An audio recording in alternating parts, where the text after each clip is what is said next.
Hey guys, मैं हूं अमित और आप देख रहे हैं टेक पेपर। और आज की वीडियो में मैं आपको बताने वाला हूं कि आपको इंटेल i5 12600K और Ryzen 5 7600X में से कौन सा प्रोसेसर लेना चाहिए। तो बेसिकली आपको बहुत सारी कंफ्यूजन होंगी इन प्रोसेसर को खरीदते वक्त, लेकिन मैंने इस वीडियो को 4 सेगमेंट में डिवाइड किया है। सबसे पहले हम बात करेंगे दोनों प्रोसेसर के जनरल इन्फॉर्मेशन की। तो दोनों ही प्रोसेसर डेस्कटॉप के लिए बनाए गए हैं। जहां पे इंटेल का प्रोसेसर उसमें आपको नए मदरबोर्ड की जरूरत पड़ेगी और नए LGA 1700 टाइप वाले सॉकेट की भी जरूरत पड़ेगी, लेकिन Ryzen में आपका ओल्ड वाला सॉकेट ही चल जाता है और ओल्ड वाला मदरबोर्ड भी चल जाएगा। इंटेल यहाँ पे 10 नैनोमीटर की टेक्नोलॉजी पे बेस्ड है, जबकि Ryzen 5 नैनोमीटर की टेक्नोलॉजी पे बेस्ड है। अब बेसिकली नैनोमीटर की टेक्नोलॉजी जितनी छोटी होती है प्रोसेसर उतना ही अच्छा होता है। अगर हम बात करें TDP की, तो यहाँ पे इंटेल को चाहिए 125 वॉट रन करने के लिए और Ryzen को चाहिए 105 वॉट। इंटेल का प्रोसेसर 100 डिग्री तक हीट हो जाता है, जबकि Ryzen का प्रोसेसर 95 डिग्री सेल्सियस तक ही रहता है। इसका एक फायदा ये भी है, घर में गैस वगैरह खत्म हो जाए तो इंटेल का CPU लगा सकते हैं गाइस स्टोव में, कोई दिक्कत नहीं, चलेगा सब मस्त।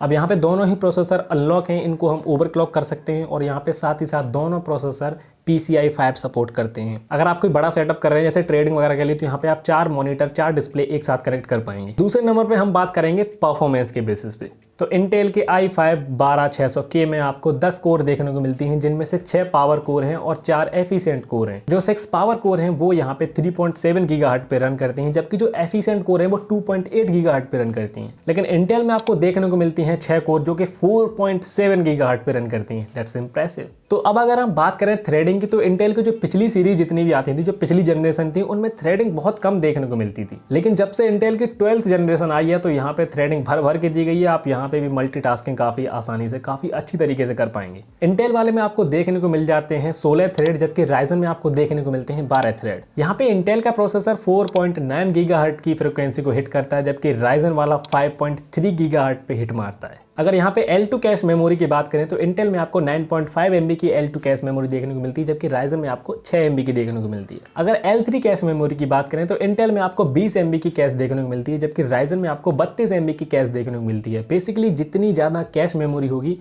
उतना ही परफॉर्मेंस हमें और अच्छी देखने को मिलेगी। जो लोग नहीं जानते उन्हें मैं बता दूं, जो कैश मेमोरी होती है वो सिस्टम की सबसे फास्टेस्ट मेमोरी होती है और रैम और CPU के बीच में जो डेटा फ्लो होता है वो भी कैश के जरिए ही होता है। ओके, अगर हम बात करें ग्राफिक्स की, तो दोनों ही processor integrated graphic card support करते हैं। इंटेल के ग्राफिक कार्ड 300 मेगाहर्ट्ज पे रन करते हैं, जबकि Ryzen के ग्राफिक कार्ड 400 मेगाहर्ट्ज पे रन करते हैं। इंटेल के GPUs में आपको 1450 मेगाहर्ट्ज का टर्बो बूस्ट देखने को मिलता है, लेकिन Ryzen में आपको 2200 मेगाहर्ट्ज का टर्बो बूस्ट देखने को मिलता है GPU में। तो ये काफी अच्छी चीज है। जो लोग एडिटिंग वगैरह करते हैं ना, जहाँ पे ग्राफिक्स का बहुत ज्यादा काम है, तो वहाँ पे ऐसे में Ryzen ये वाला प्रोसेसर काफी अच्छा रहेगा। ठीक है, अगर हम बात करें अब रैम की, तो यहाँ पे दोनों ही प्रोसेसर DDR5 रैम को सपोर्ट करते हैं। इंटेल वाला जो प्रोसेसर है वो 4800 मेगाहर्ट्ज की रैम को ही रन कर सकता है मैक्सिमम, जबकि Ryzen वाला प्रोसेसर 5200 मेगाहर्ट्ज पे हिट मारता है। दोनों में आपको डुअल चैनल रैम सपोर्ट देखने को मिल जाता है और दोनों ही मैक्सिमम 128 GB तक रैम सपोर्ट करते हैं। Ryzen वाले प्रोसेसर में आपको एक पॉइंट और एक्स्ट्रा देखने को मिल जाता है, वहाँ पे ECC सपोर्ट देखने को मिलता है, लेकिन इंटेल में आपको ECC सपोर्ट देखने को नहीं मिलता।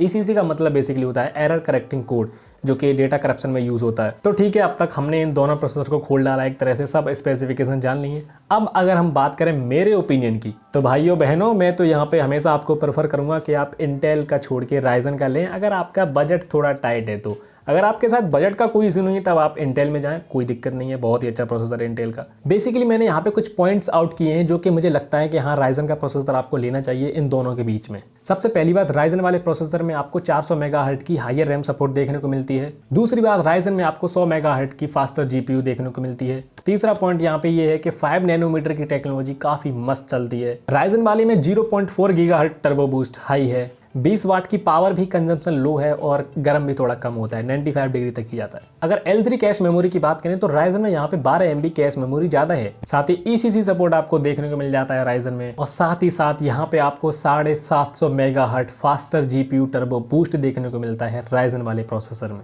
तो देखो भैया, सबसे इंपॉर्टेंट चीज होती है पैसा। जहाँ पे इंटेल वाला प्रोसेसर आपको देखने को मिलता है करीब 35,000 का, जहाँ पे Ryzen का प्रोसेसर आपको देखने को मिलता है 25,000 का। और जैसा कि मैंने आपको बताया है कि आपको नया सॉकेट चाहिए, नया LGA 1700 टाइप वाला नया मदरबोर्ड चाहिए इंटेल की 12th जनरेशन के लिए, तो ऐसे में वहाँ पे आपको एक्स्ट्रा 15 से 20,000 डालने पड़ेंगे। तो आपका 50,000 का बजट बैठ जाता है आराम से। उसमें आपको एक्स्ट्रा रैम वगैरह लगाएंगे तो वो ऊपर का खर्चा है। लेकिन आपका अगर बजट थोड़ा टाइट है ना, ऐसे में आप चाहते हैं कि एक मजबूत प्रोसेसर आपको चाहिए, एकदम हाई परफॉर्मेंस वाला, तो वहाँ पे आप Ryzen 5 7600X ले सकते हैं। नो डाउट, एब्सोल्युटली बहुत ही अमेजिंग है। और जैसे कि आपको एडिटिंग वगैरह करनी है, प्रीमियर चलाना है, फिल्मोरा चलाना है, फाइनल कट प्रो चलाना है, दाविंची चलाना है, जितनी एडिटिंग सॉफ्टवेयर हो गए, 2D एडिटिंग, 3D एडिटिंग और जो भी एनिमेशन वाले काम, वो Ryzen में आप बहुत ही गजब तरीके से कर पाएंगे। और अगर आपको हाई एंड गेमिंग करनी है तो वहाँ पे आप इंटेल चूज कर सकते हैं। नो डाउट काफ़ी अच्छा है। तो उम्मीद करता हूँ आपके सारे डाउट्स क्लियर हो गए होंगे। अगर आपको कुछ पूछना है तो आप मुझसे कमेंट में पूछ सकते हैं। वीडियो पसंद आई तो उसको लाइक कर सकते हैं और चैनल को सब्सक्राइब कर सकते हैं हमसे जुड़ने के लिए। मैं मिलूंगा आपको किसी और वीडियो में किसी और टॉपिक के साथ। वीडियो देखने के लिए आपका बहुत बहुत धन्यवाद।